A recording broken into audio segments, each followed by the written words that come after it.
Scott, big opportunities for you guys to start off. What do you remember about that game when you guys beat them 3 years ago now?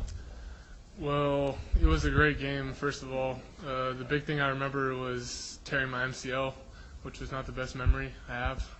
But it was a great stadium to play in, great environment, and I came out of the game with an injury, but we came away with a victory, so it was a pretty good experience overall. Last year when you guys played Fresno State, you were really competitive. It just seemed like they overwhelmed you a little bit with size.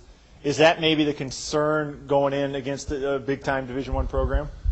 I mean, our mentality is a faceless opponent, so whoever we see, it doesn't matter what size, what shape, we're going to come out with the same mentality every time. But, I mean, size is definitely a factor. We got to play lower. They play really fast and low, so we got to play lower and faster in order to beat them. So, I guess that would be maybe.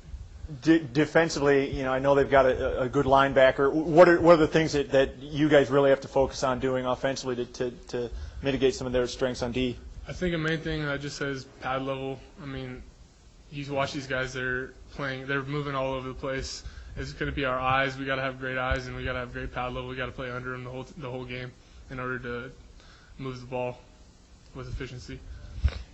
Talk about Mark Rogers, because you guys try to get him the ball in a variety of different ways on kickoffs and swing passes and stuff.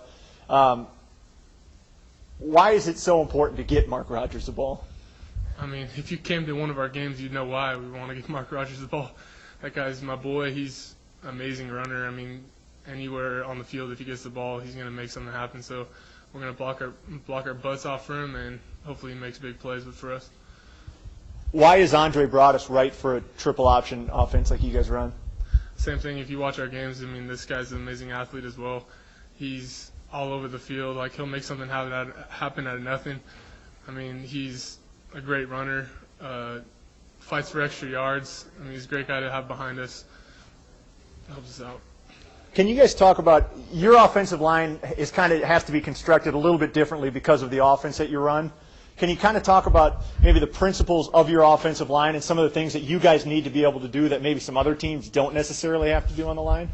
Well, coming into this offense, I kind of felt like we're almost playing defense on offense. Like, we're playing low with a defensive stance, and we're firing off the ball every play, playing low, cutting people, almost like tackling people. So it's kind of like a defensive mentality as an O-line. That's kind of a way that I can describe it.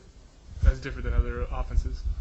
Can you give us a mood of the team right now? Do you guys talk goals or kind of where are you at right now a week away from the season or a few close to the season? We're definitely treating this week as a game week even though we got 2 more weeks, but we're pumped, man. We're tired of hitting each other. I mean, we're ready to show what we got, and we're excited.